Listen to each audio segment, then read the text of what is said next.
अली खान आखिरकार लीलावती अस्पताल से डिस्चार्ज होकर अपने घर पहुंच चुके हैं।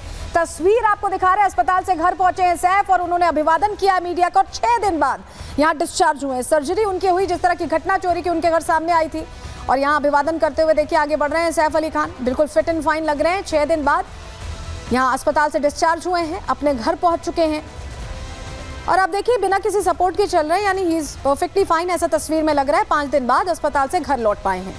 जो चोरी की घटना हुई उसके बाद कई सवाल हैं जो अभी भी अनसुलझे। हालांकि आरोपी पकड़ा जा चुका है, पूछताछ चल रही है।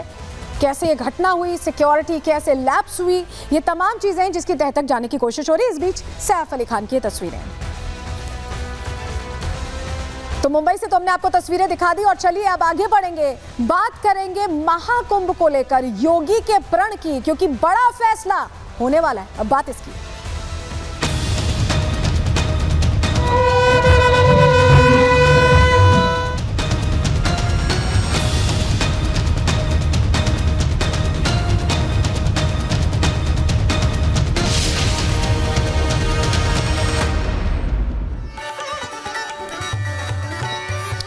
आपको याद होगा 22 तारीख वो दिन था जब राम मंदिर में भगवान राम की प्राण प्रतिष्ठा हुई थी और वो तस्वीरें अपने आप में बहुत खास थी।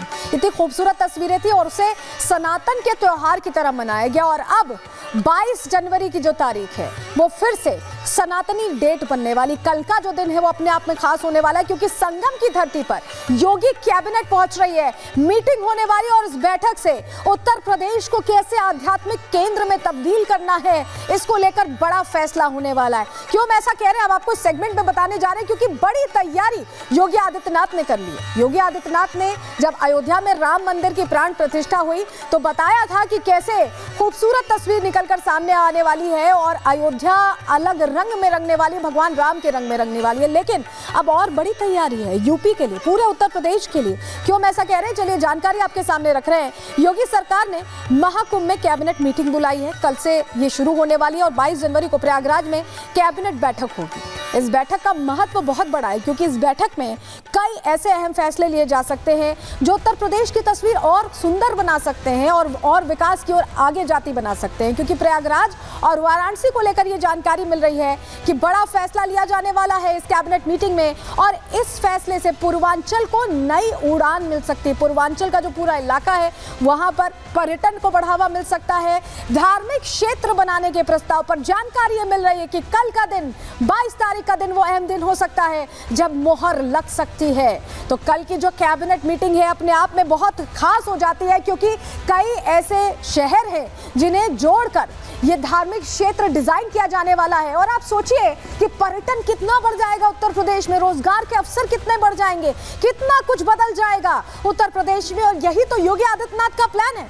कौन कौन से शहर जुड़ने वाले हैं, चलिए आपको हम बता रहे हैं। कैसी तैयारी है समझिए। योगी की तैयारी धार्मिक नगरी बनाने की है। इस बार योगी सरकार की ओर से एक प्रस्ताव तैयार किया गया है। इसके लिए 7 जिलों को मिलाकर धार्मिक क्षेत्र बनाने का यह प्रस्ताव है। 7 जिले सोचिए मिलकर एक पूरा धार्मिक कॉरिडोर तैयार किया जाएगा।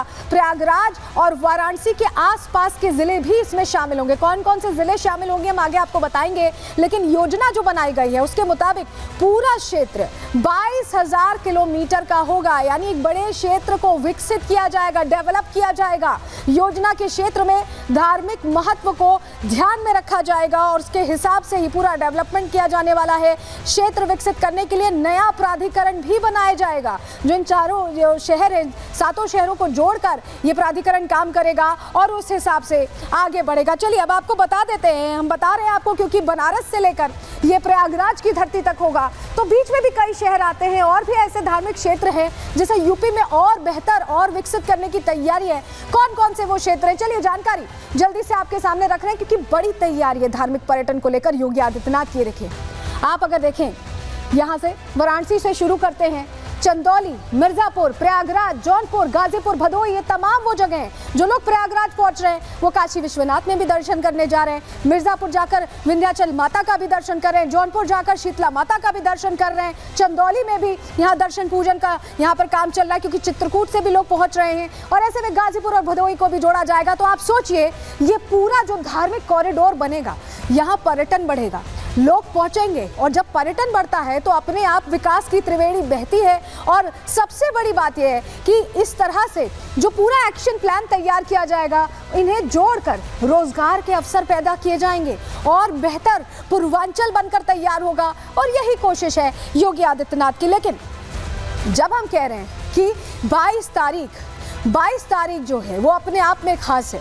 क्यों हम ऐसा कह रहे हैं, चलिए समझिए जरा, जानकारी आपके सामने रख रहे हैं। देखिए, योगी आदित्यनाथ ने जब राम मंदिर की प्राण प्रतिष्ठा हुई तो बहुत से सवाल किए गए कि अयोध्या में क्या तब्दीलियां होंगी, किस तरह का अयोध्या विकसित होगा। लेकिन अब जब आप अयोध्या जाते हैं, अगर आप अयोध्या गए हो, मैं तो गई हूँ, और वहां पर मैंने देखा है कि कैसे अयोध्या में रोजगार बहुत अच्छा हो गया है। धार्मिक क्षेत्र के प्रस्ताव पर अब जब मोहर लगेगी तो सिर्फ अयोध्या नहीं, अयोध्या के अलावा भी प्रयागराज से बनारस तक का जो पूरा कॉरिडोर डेवलप किया जाएगा वो अपने आप में खास होगा। तो यानी 22 जनवरी अब वो ऐतिहासिक तारीख बनने जा रही है जिसमें विकास का खाका खींचने की तैयारी कर रहे हैं योगी आदित्यनाथ, और धार्मिक क्षेत्र के प्रस्ताव पर 22 तारीख को ही मोहर लगाकर 22 तारीख को सनातनी डेट बनाने वाले हैं। इसी से जुड़ी रिपोर्ट आपको दिखा रहे हैं।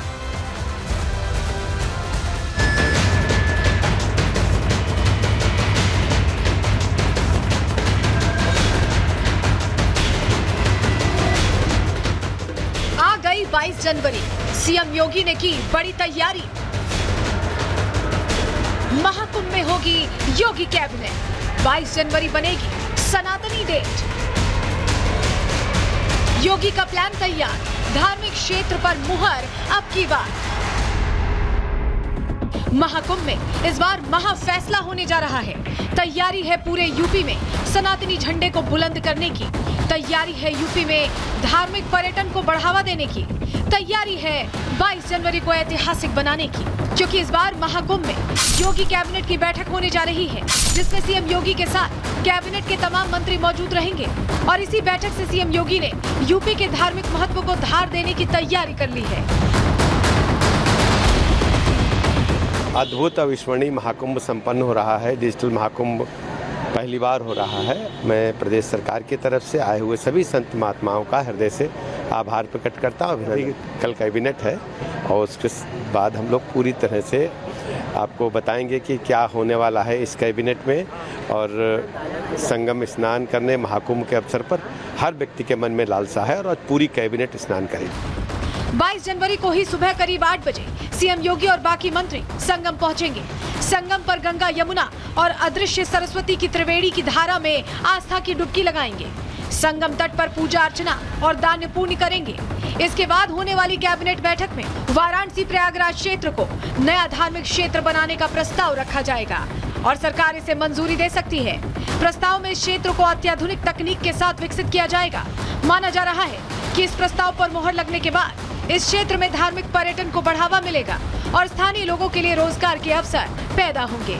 तीर्थ सर्किट बनने से देश भर से आने वाले श्रद्धालुओं को दर्शन पूजन करने में सुविधा और आसानी मिलेगी। साथ ही माना जा रहा है कि बुंदेलखंड एक्सप्रेसवे का विस्तार भी चित्रकूट से बढ़ाकर प्रयागराज तक किया जा सकता है। दरअसल हाल ही के दिनों में देखने को मिला है कि जो लोग महाकुंभ पहुंचे वो संगम में डुबकी लगाने के बाद वाराणसी में काशी विश्वनाथ मंदिर, अयोध्या में राम मंदिर, मिर्जापुर में विंध्याचल और चित्रकूट भी जाते हैं।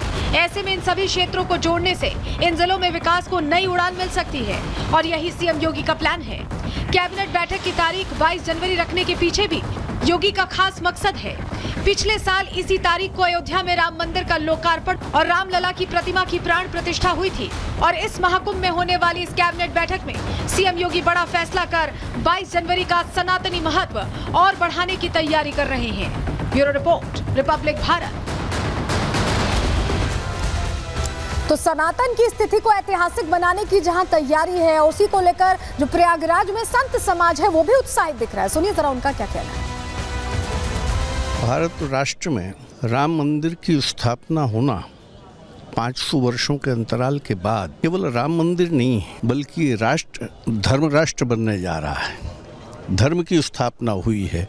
मुगल काल से ही और बहुत पहले से ही राम मंदिर जो ध्वस्त कर दिया गया था 500 वर्षों के संघर्ष के बाद, हजारों हिंदुओं के कत्लेआम के बाद ये ऐसा सौभाग्य आया था। 22 जनवरी को 1 वर्ष व्यतीत हो गया है। आज उनकी इंग्लिश में कहें तो एनिवर्सरी है और ऐसे में तीर्थ क्षेत्र घोषित करना ये वास्तव में अपने आप में बहुत ही ऐतिहासिक है। साधुवाद देती हूँ अपने योग्य सुयोग्य हिंदू हृदय सम्राट योगी जी को, जिन्होंने सनातन की भावना को उपरोक्त और ध्यान में रखते हुए ये कदम उठाया है।